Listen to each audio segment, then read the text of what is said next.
And there's intimacy on the radio, and there's naturalness on the radio that can never be replicated on TV. The marvelous resurgence of radio as a political force in this country. News-related radio programming is evolving. There's a huge hole in our dialogue that can be filled by the synthesis of traditional radio and the freedom that comes from a live podcast. You're about to experience Cowboy State Politics live. Here we go.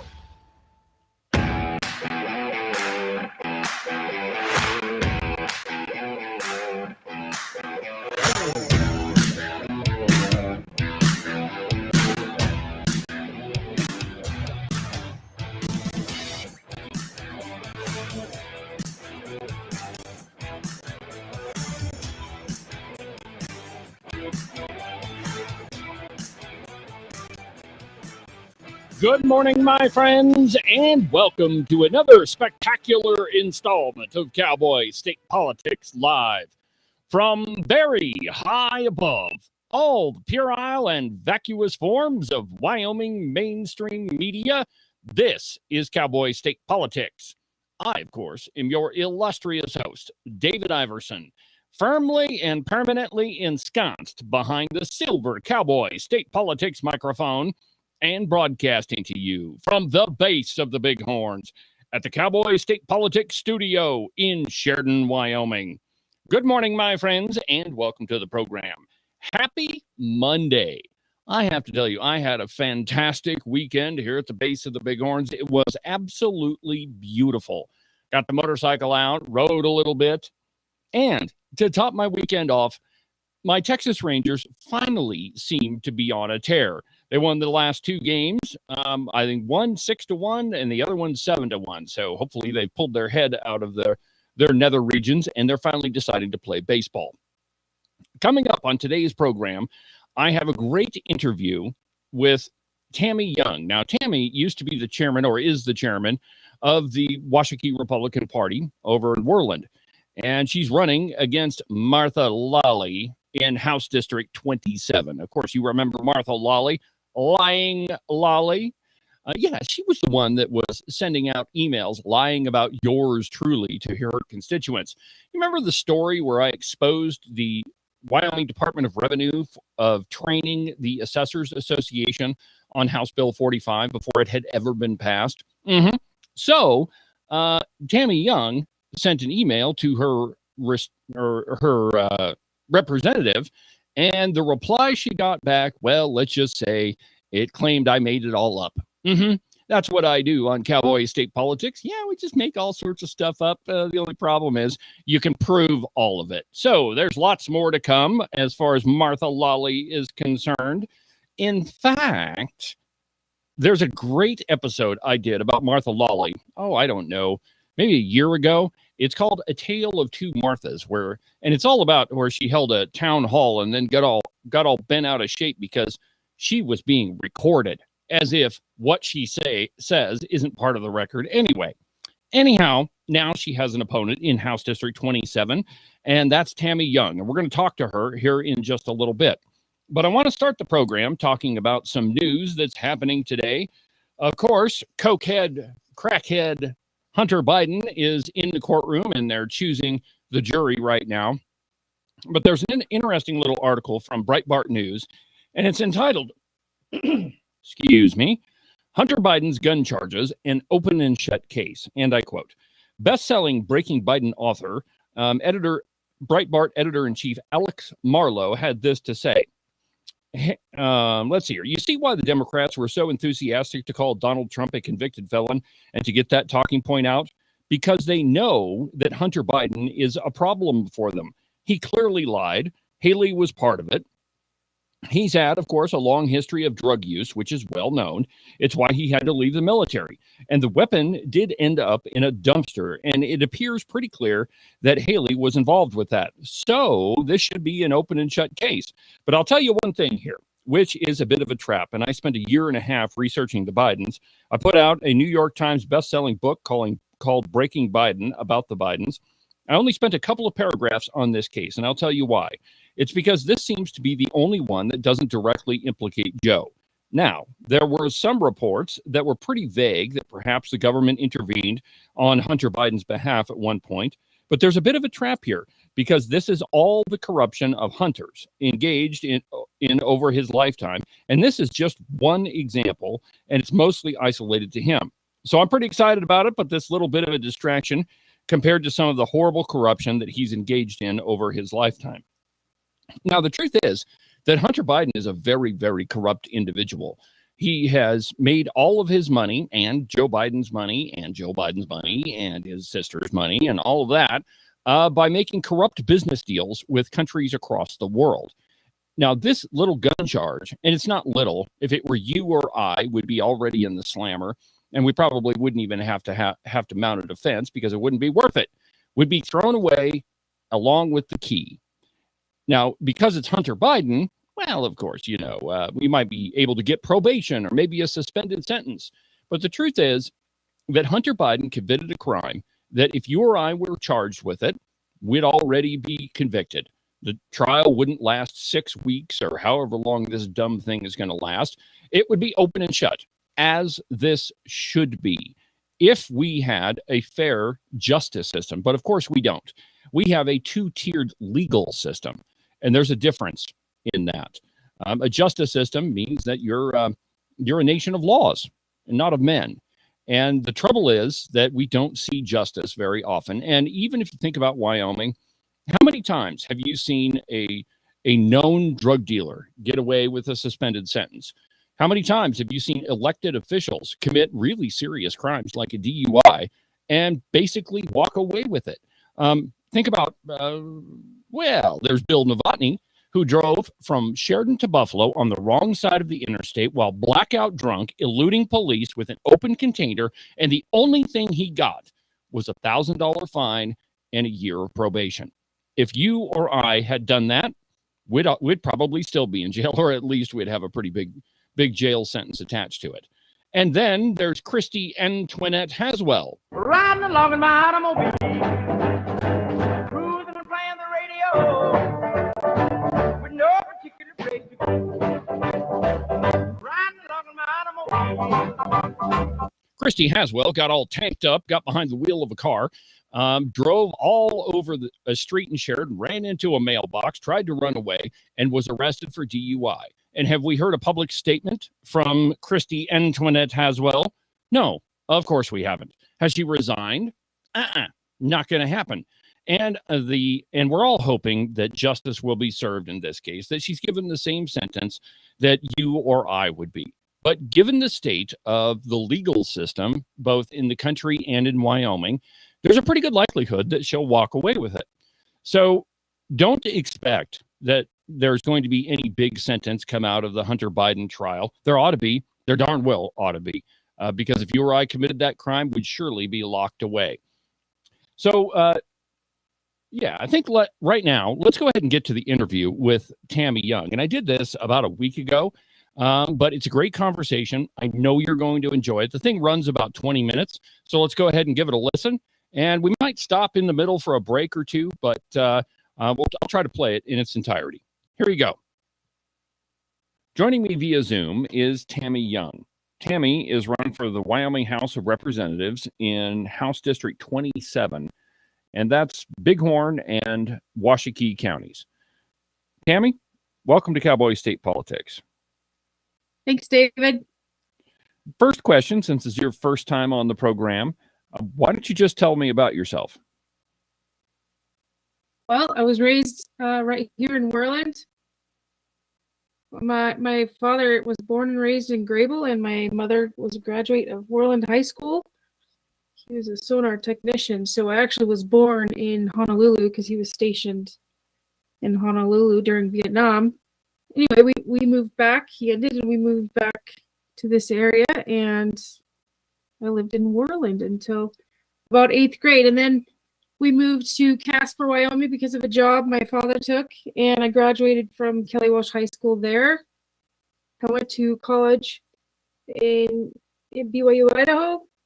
I got a associate's degree in photography, and then I went on and served a mission in Argentina for a year and a half took a break from school, and then I came back and and then I went to BYU in Utah, and I got a bachelor's degree of science in marriage and family, well, social sciences, marriage and family therapy. So yeah, and then I ended up, living in different areas. I've lived in Utah, Colorado. I've lived in New Hampshire. That was exciting living in New Hampshire because right around 2007 is when Ron Paul ran for president, and that's actually when I got interested in politics. And it was cool because I got to meet Ron Paul. I had to meet Rand Paul. We ran to Mitt Romney, around that area. They're all there. So they're really close at town halls. And that's when I got interested. Very cool. So you're married. You have any kids or? Yep, I'm married. I moved back to Wyoming. I got a divorce. I was living in New Hampshire, got a divorce, moved back to Wyoming in 2009. And I met my husband, Tim. So I had 4, he had 2, and now we have 2 more. So we have 8 children together. Holy cow, a basketball team and 3 substitutes. Yeah. Yeah, so 4 are already graduated. 1 just graduated this year. So we have 3 left.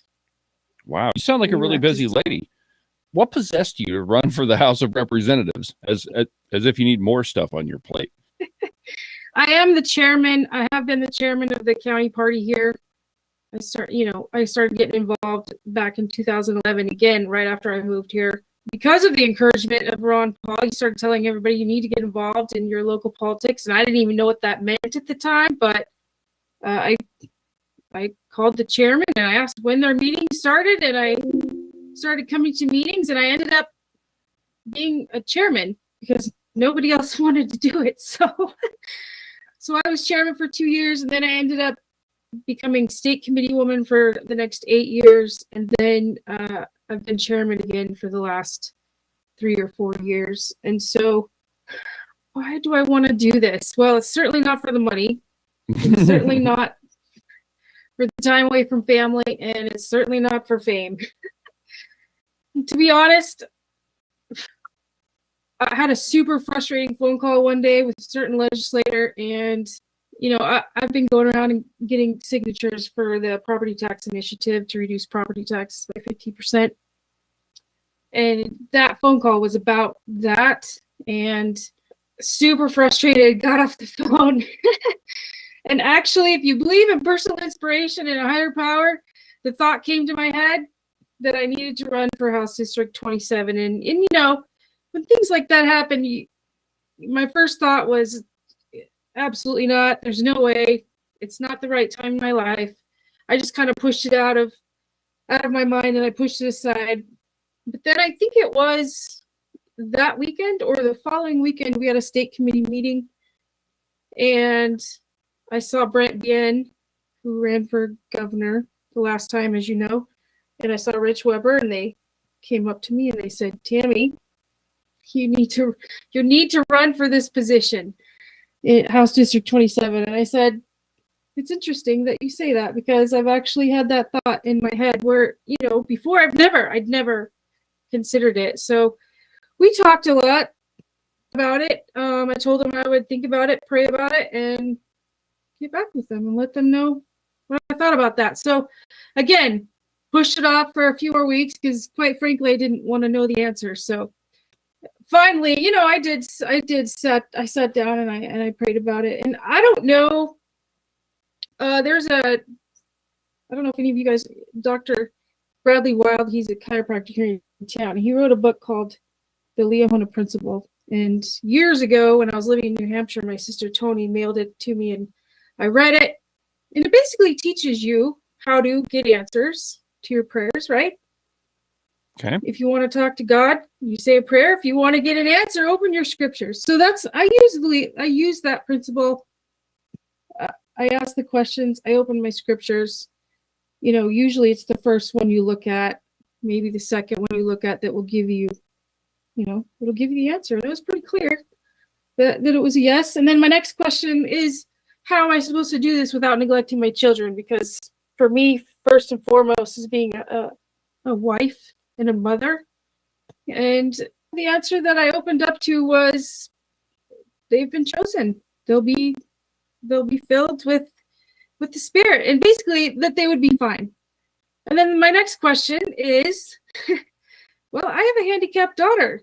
She's severely handicapped. And so my next question is, how do I do this without neglecting her? Because she has a lot of needs. And again, when I opened up to a scripture that told me basically that she would be made well for many days. Let's just say that. So, take that for what it's worth. I've thought about this, prayed about it many, many, many times because I've actually tried to get out of it.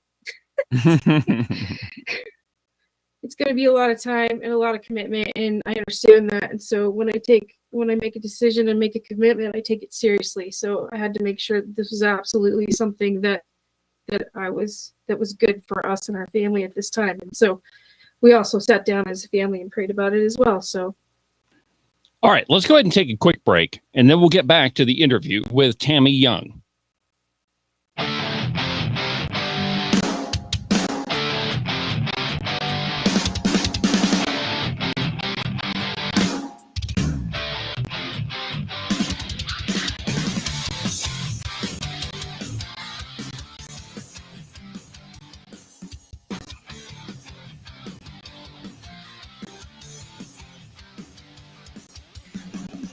I'm driving black on black. Just got my license back. I've got this feeling in my face. This train is coming off the track. I'll ask the light if the devil needs a ride because the angel of my ride ain't hanging out with me tonight. I'm driving past your house while you was thinking out. I got the car door opened up so you can jump in on the run. Your mom don't know that you were missing. She'd be pissed if she could see the parts of you that I've been kissing, screaming, oh, we're never gonna quit.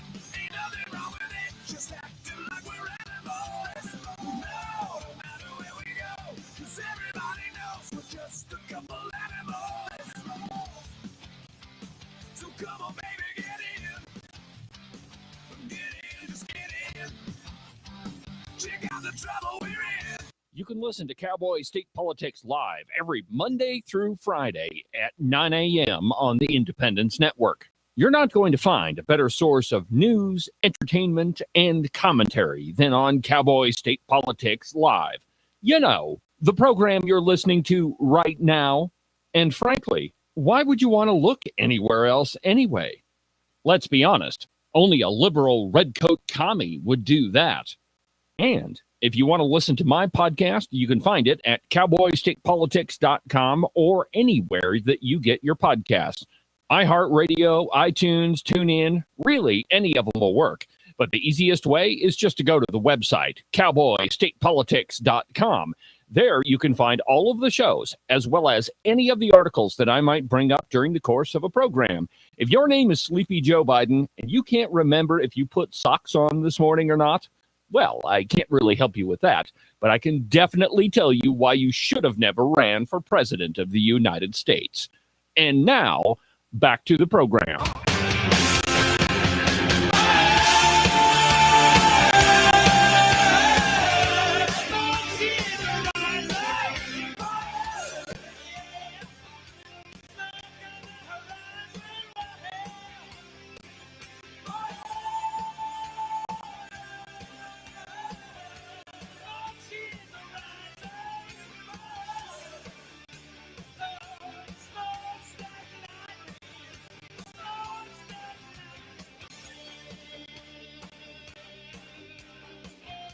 Welcome back to the program. David Iverson, Cowboy State Politics, live on the Independence Network.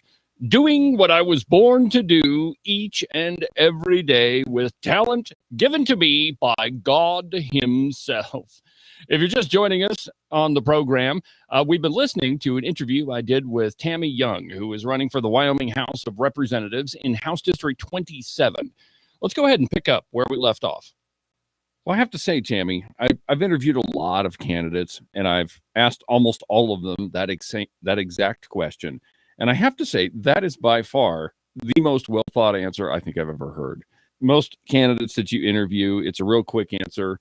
I thought I needed to do this, and so I signed up. But it looks like you really went through the the machinations to try to come to an answer. And I'm glad you did. So let's talk some issues, shall we? In your estimation, what are the two, maybe three biggest issues in this election, and specifically in House District 27? Number one, property taxes. That's actually another reason why I decided to run. It's property taxes. I cannot wrap my head around the taxes that we are paying right now. I don't believe there should be a single person in Wyoming paying property taxes. Well, let's just say this. There should be all of the other expenditures that the state is making, like the exact number, like 2.5 billion on an Independence Day picnic, 3 billion or 3 million on a tree farm, 350 million on green energy stuff. Like none of our state should not be spending any money on any of those things before, like, we should have no property taxes first. Then maybe if there's extra, spend money on that. But there should not be a single person in this state who has to worry about paying their taxes or getting kicked out of their home because they can't pay them. Yeah, I think that's the biggest issue right there. You know, I don't mind paying taxes. I like having nice schools. I like driving on nice, smooth roads, which just about every town in Wyoming needs to work on their roads. But I like those things. It's kind of nice to have a police force. I don't mind paying taxes if they're reasonable. But what we've seen recently is taxes are not reasonable. In fact, they've pretty much gone up in every single county in Wyoming. And, you know, during the legislative session, that's when it really becomes clear how much money is coming into the state via property taxes. And, you know, last year there was a $700 million surplus. This year, I think it was close to $500 million. And yet we spend money on, I mean, you gave a quick list of all the ridiculous things we're shelling out cash for. And it's not the state's money, it's our money. And when we ask when we ask for some of it back, or that it's not taken from us in the first place, we're told that these are all essential things. So I think all of the examples you bring up are good ones. So the next question then is, how do we do it? I mean, how do we fix our broken property tax system? There's a few. I mean, I saw that there was an acquisition bill. I'm absolutely for that. I'm absolutely for acquisition. I'm also for, there's also been a proposal, I think you were presented that as well, but where we could little by little buy our property taxes down, or essentially fund schools by buying the property taxes down. Actually, we'd be buying this, we'd be offsetting the school funds, therefore eliminating our property taxes little by little. So I think the first year they estimated they could reduce property taxes by 8% by using the excess funds to buy that down. Oh, I think that's a great plan.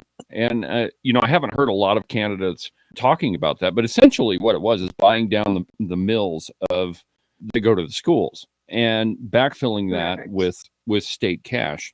And which, interestingly enough, that was one of three of the amendments that Representative Jennings tried in this last session. And the amendment specifically would do that. It was fascinating to me because the first one, I think it amounted to, I don't know, like $185 million or $186 million. And that got shot down. So then Jennings came back and he said, okay, now you wouldn't go for the full Monty on this. Let's see if you'll go half. Yeah. That got shot down. And then his last attempt, it would have saved people $80 on their property taxes. Well, you know, $80 really isn't a lot of money, but, you know, maybe for some people that would have helped. And that got shot down too. And so I look at that as an example of the unwillingness of our current legislators to even seriously address this taxpayer or this property tax problem. So let's talk about your opponent for a minute. I kept a pretty good eye on Representative Lawley during the legislative session. Talk to me about her voting record. What about the way that she votes are you disagreeing with? HB 45, which is the property tax bill that actually did get passed. She was a co-sponsor of that bill. I read through that bill and I thought it was a terrible bill. It did nothing. It locked us in our current high rates.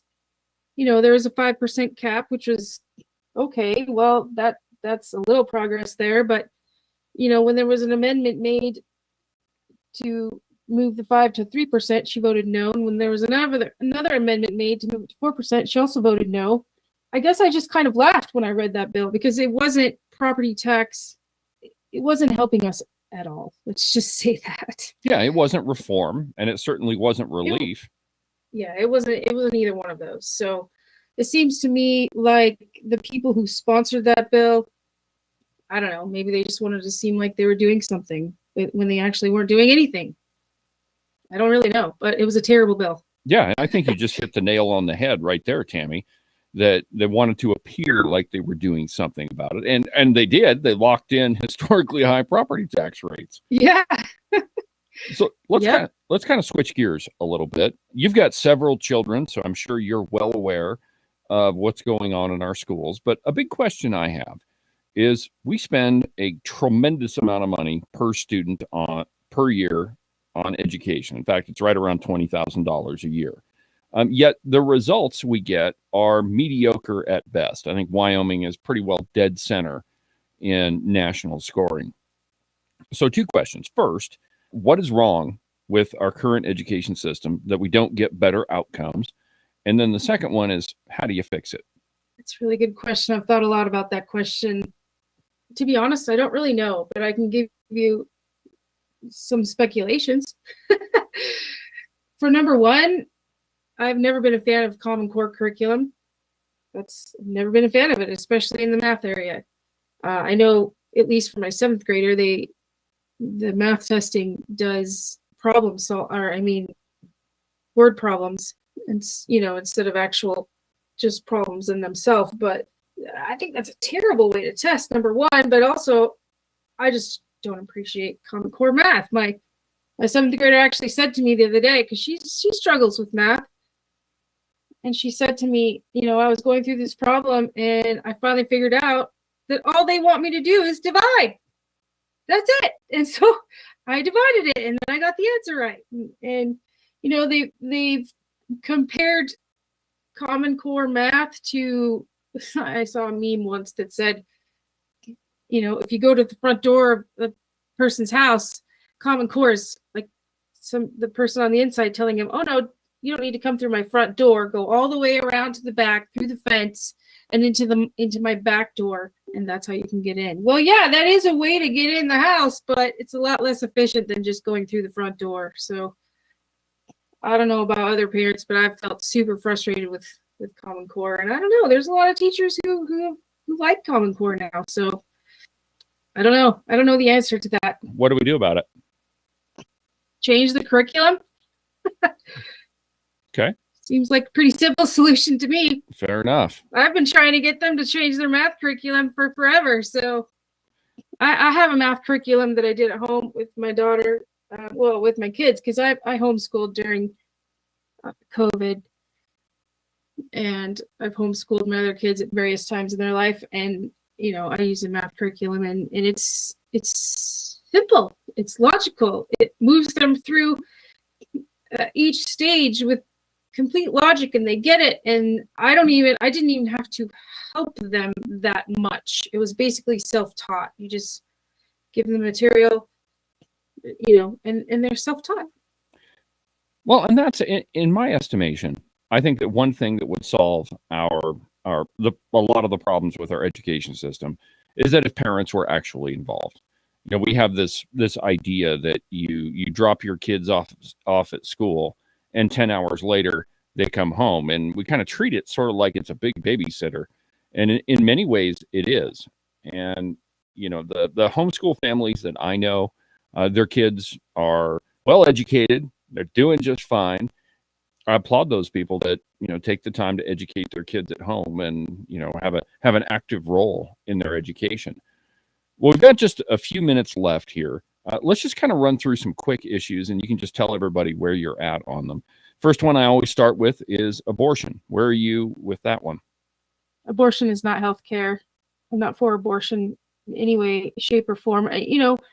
there are exceptions to the rule, that you have rape, incest, health of the mother. However, even in those situations, I remember before I had children, that was like, oh yeah, well, if you got raped, then yeah, you get an abortion. But after being a mom and having my own children, I would hope that that person, before they decided to get an abortion, even if they were raped, or even if health of the mother, or even incest, I would hope that they would go in prayer, get an answer before they made that decision. Because, I mean, I've heard people who were raped and then they decided to keep their child, and they're so glad that they did. And they make the good argument of two wrongs don't make a right.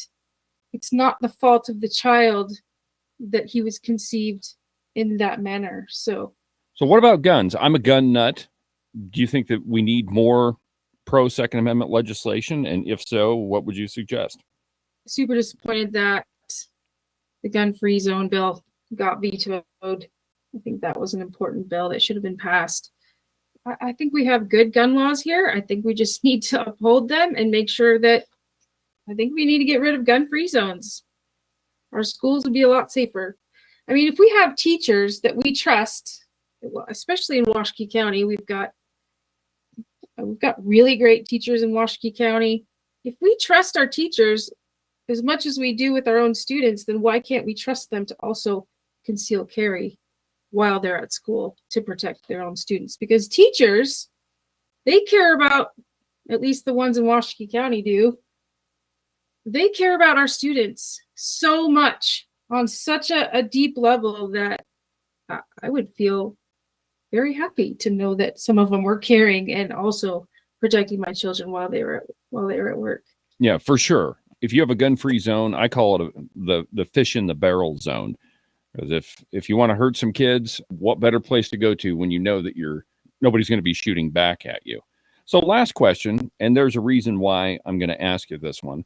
Should you get elected, how are you going to be transparent with your constituents? What steps are you going to take to make sure that your constituents know how you're voting in the legislature? That's a good question. I've thought about that one too. As the chairman of our county, I do spend a lot of extra time formulating emails, sending it out to anyone that's on our email list. So I would definitely do that to keep people updated on, bills and why I voted this way or that way. And I think also just a short, maybe not even a short, I don't know, maybe a half an hour, 15-minute recording or a Zoom that I can just post and tell them what's going on and why I voted this way or that way once a week. Or maybe, I don't know. I know it's really busy. And I know legislators may not have a lot of time to do that, but I would do my best to get that done because I think it's really important for everyone to know why you voted yes or no. And of course, they can always call me or text me. Absolutely.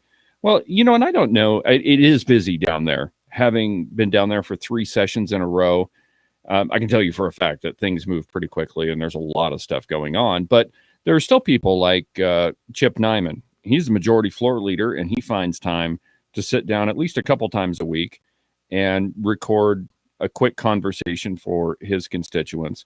And I think that that's extraordinarily important. I mean, it really fries me when you have elected representatives who make it a point not to allow their constituents to know what's happening. That's certainly the case in your county. Well, Tammy, I want to thank you for coming on the program and taking some time to visit with me. If people want to get a hold of you, how do they do that? Well, they can go to my website, TammyYoung4Wyoming.com, and that's TAMI Young FOR Wyoming.com. They can also call or text 307-388-816. And then I also have an email, TammyYoung4 Wyoming at Gmail. Tell me your phone number again. You kind of cut out a little bit. Okay. Phone number is 307-388-8616. All right. Well, Tammy, thank you very much for talking with me, and make sure you keep me updated with what's happening in your race. You're welcome back here anytime you like. All right. Thanks, David. Thanks, Tammy. I told you it was a great interview. The thing I like about Tammy's discussion with me is she's very down to earth, very simple solutions to problems that really aren't all that complicated. One of the things that we see in the Wyoming legislature is politicians. If you want to overcomplicate something, ask a politician to draw up a bill with it. By the time it's done, it'll be so convoluted that you'll have no idea what the actual bill is. And that's one thing that we see all the time. But usually it happens with an attempt to water down the bill, and that's what happens all the time. Well, the truth is, we need candidates in office, or we need people in office, rather, that are that look at things with common sense, that take their experiences at home, at work, to the legislature, because we've got people down there that I don't think that many of them have ever created a job. I don't think that a lot of them have ever signed a paycheck. A lot of them don't have any idea how to, create an environment welcoming to business. One of the things I hear all the time down at the legislature is, well, we need to do this for economic development. And they never explain what economic development is. In legislative parlance, pretty much what that means is, well, let's just throw more money at it and we'll see if that solves the problem. Well, that's not going to solve any problem. Now, you heard in the interview, Tammy mentioned three different things, and just to correct what she said, it was $2.5 million it wasn't billion, it was $1 million for a float for the Rose Bowl parade. It was $350 million for the governor's Go Green project. There was more millions of dollars that were dumped into what I call the tree zoo down in Cheyenne. So, we waste a tremendous amount of money, and we still expect Wyoming taxpayers to foot the bill on their property taxes. I've heard a lot of legislators tell me they've spoken with constituents that had to take a second job just so they could pay their property taxes. Anytime you tax a citizen more than what is absolutely necessary, that's called theft. There's no reason why we need to tax people more than what is required to fund the government. And that the legislature has put billions of dollars in the savings account, well, that tells you right there that we don't need it. We don't need to be taxing people that much money. In the last legislative session, I think it was $700 million that they put into the savings account.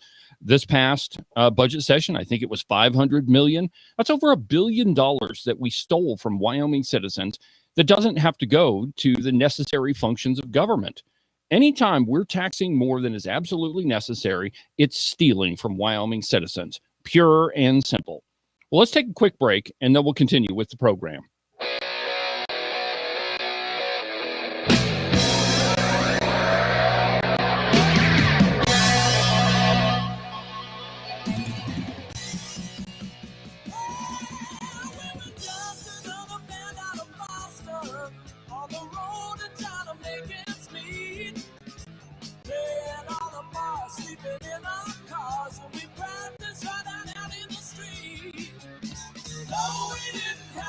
Money, we barely made enough to survive. But when we got up on stage and got ready to play, people came alive. Rock and roll and everybody's waiting, getting crazy, anticipating love and music. Play, yeah. It's spring in the Cowboy State, or as Albert Sommers likes to say, spring-ish. Time to get the motorcycle out of the garage, time to go up the mountain, time to get outside and tromp around. And when you're doing that, you still want to make sure that you take care of your feet. The best way that you can do that is order a pair of Kenai boot socks from the Buffalo Wool Company. I know, your mama always told you that wool socks are only to be worn during the winter. But times have changed, my friends. The Kenai boot socks from the Buffalo Wool Company will not only keep your feet nice and toasty warm, they'll keep them cool and dry in the summer. Trust me, these are the most incredible socks that you're ever going to put on your feet. To get you a pair, go to their website, thebuffalowoolco.com. You're definitely not going to be disappointed. Wyoming is one of the most sought-after places to live. There's a lot of people that want to move to our great state. And if you're thinking about selling your house to one of them, you need a real estate agent that you can trust. That agent is Rebecca Bextel at Compass Real Estate. She's lived in Jackson for almost 20 years and has her fingers on the pulse of the real estate market. Last year, she sold almost $25 million worth of property. So if you're thinking of buying or selling, give Rebecca a call. Her phone number is 307-699-3519. I've never felt the freedom like I do. I feel stronger every day, don't you? Well, I can show you how. A new day, a new way. Watch out, I'm only gonna get stronger. A new day, a new way. Watch out, I'm only gonna get stronger. A new day, a new way. Watch out, I'm only gonna get stronger. A new day, a new way. Watch out, I'm only gonna get stronger. I've never felt the freedom like I do. I feel stronger every day. I'm only gonna get stronger.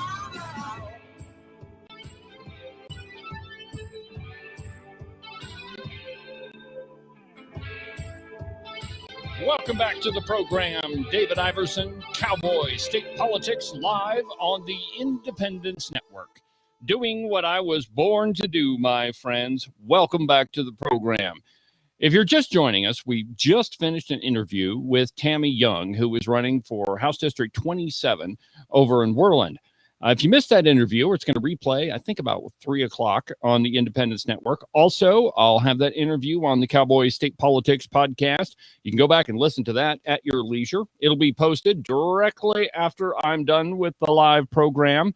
One thing I want to go back to is Tammy mentioned transparency, or actually I brought it up.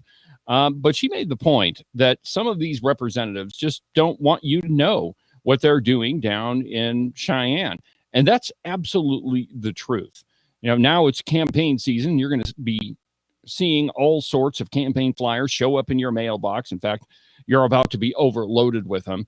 But I bet all of the redcoats will send you one that says, I have a good voting record. I have a conservative voting record, a strong voting record. But if you read clearly, you're not going to see any evidence of what their voting record is because it's bad. And even Wyoming politicians know that if you're a conservative in the Cowboy state, it's a lot easier to get elected than if you are a redcoat. So they don't publish their voting record. One of them in particular, and I'm still a little hung up on this one, is Poisonberry Crago. You know, he's got a website that talks about his voting record, but there's nothing on his website that even tells you what it is. So you have to be very careful with all these candidates. They're going to knock on your door and they're going to say things like, you know, abortion is bad. Taxes are too high. We got to fix our broken property tax system. I believe in guns. I'm a conservative and you should vote for me. And because we're kind of a trusting bunch in Wyoming, we go to the ballot, the polling location, we fill in that little circle for them and we vote for them. And then these folks go to Cheyenne and they do exactly the opposite of what they told us. And it's worse than that. After they're done doing exactly the opposite thing that they promised to do, they come back home and they lie to us. They get on our radio stations and put out letters that say, oh, you know, we worked on it hard, but that was just too big of a lift. I'll go back next time and I'll really work hard to fix that broken property tax system. And we accept them because we think that they're good people. My friends, your vote is not a Valentine. Don't vote for your friends. Take your friends to lunch. Take them to dinner. Don't vote for them just because you think that they're a nice person. The truth is, they'll go to Cheyenne and they're going to make decisions that dramatically affect your life. Just think about House Bill 45 that Tammy brought up. The only thing that does is locks in historically high property tax rates. That's what it did. Oh, yeah, and it capped increases at 4%. There was an amendment added to it later that dropped the 5% cap to 4%. So really, the only thing that guarantees is that you're going to be paying at the bare minimum a historically high rate of taxes on your property. And then probably, because we know how bureaucrats work, they're going to look at that 4% and say, well, you know, we can increase their taxes at least 4%. So let's go ahead and do that. So the only thing Barry Crago and Martha Lawley and everybody that voted for House Bill 45 did is make sure that you're going to pay more money, that they're going to steal more of your hard-earned money so that they can throw it in a slush fund for use down the road. They don't need it for essential government services. It's not going to the, well, it probably is going to the state police for administration. And just think about the schools. The truth is, and let's just take one county, and this is just the best example, is Sheridan County. There's 3 school districts.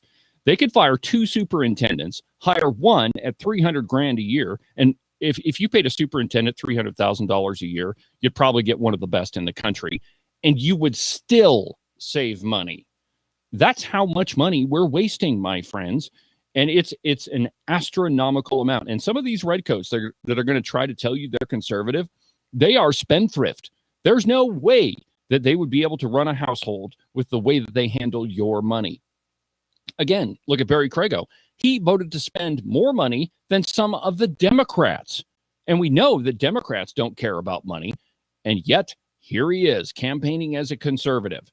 Well, the truth is, there are many candidates in the state, just like Tammy Young, who are conservative, who have common sense, who want to bring the things that they learned at home and in their workplace and, you know, in their private lives to the legislature so that maybe we can get a handle on a bunch of this stuff. And the only way that we're going to fix our state is by electing those people and kicking the redcoats out of office. If you have a candidate that's not showing you what his voting record is, his or her voting record, in the case of Martha Lawley, get rid of them because they're definitely doing something that's not in your best interest. Well, let's go ahead and take our third break, and then we'll finish up the program for today.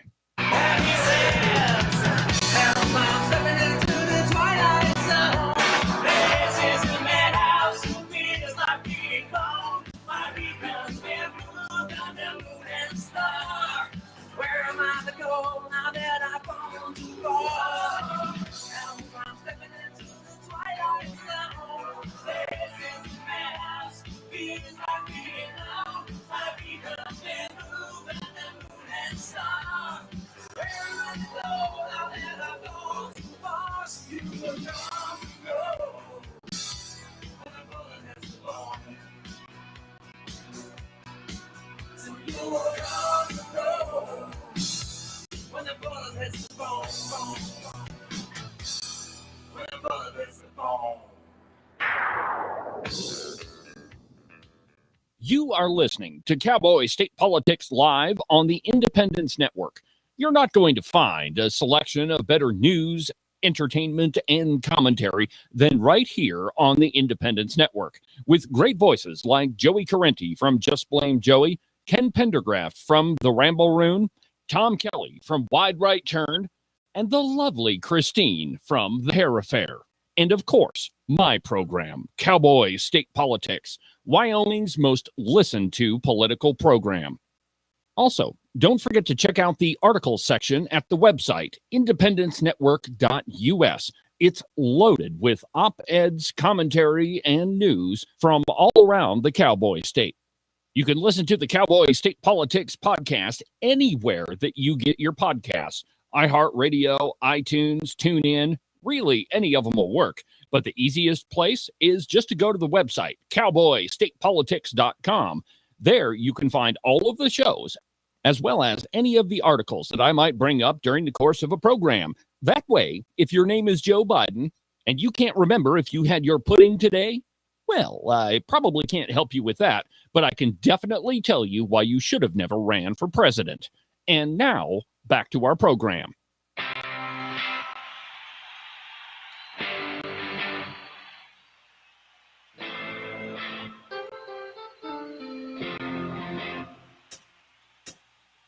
I remember I was 8 years old with a blank tape waiting by the radio.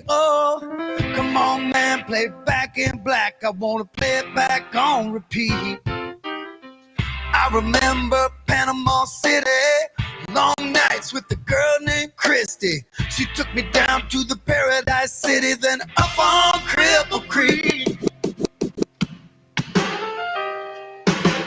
Still something about a guitar cranked up, head banging to the beat of the bass drum. Still something about a sold out show in the second row with your girl on your shoulder. Still something about raising a cold beer when the lights go down and the crowd cheers from Delta Soul to Abbey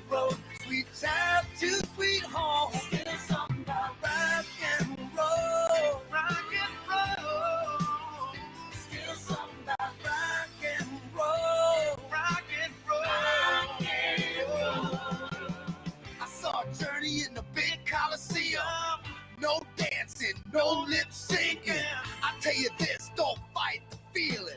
Welcome back to the program, my friends. David Iverson on Cowboy State Politics Live, Wyoming's most listened to political program. Make sure that you sign up for the Cowboy State Politics podcast. That way you can be notified every single time there's a brand new episode of Cowboy State Politics. There's going to be one posted right after I finish the live program today. It's the interview with Tammy Young.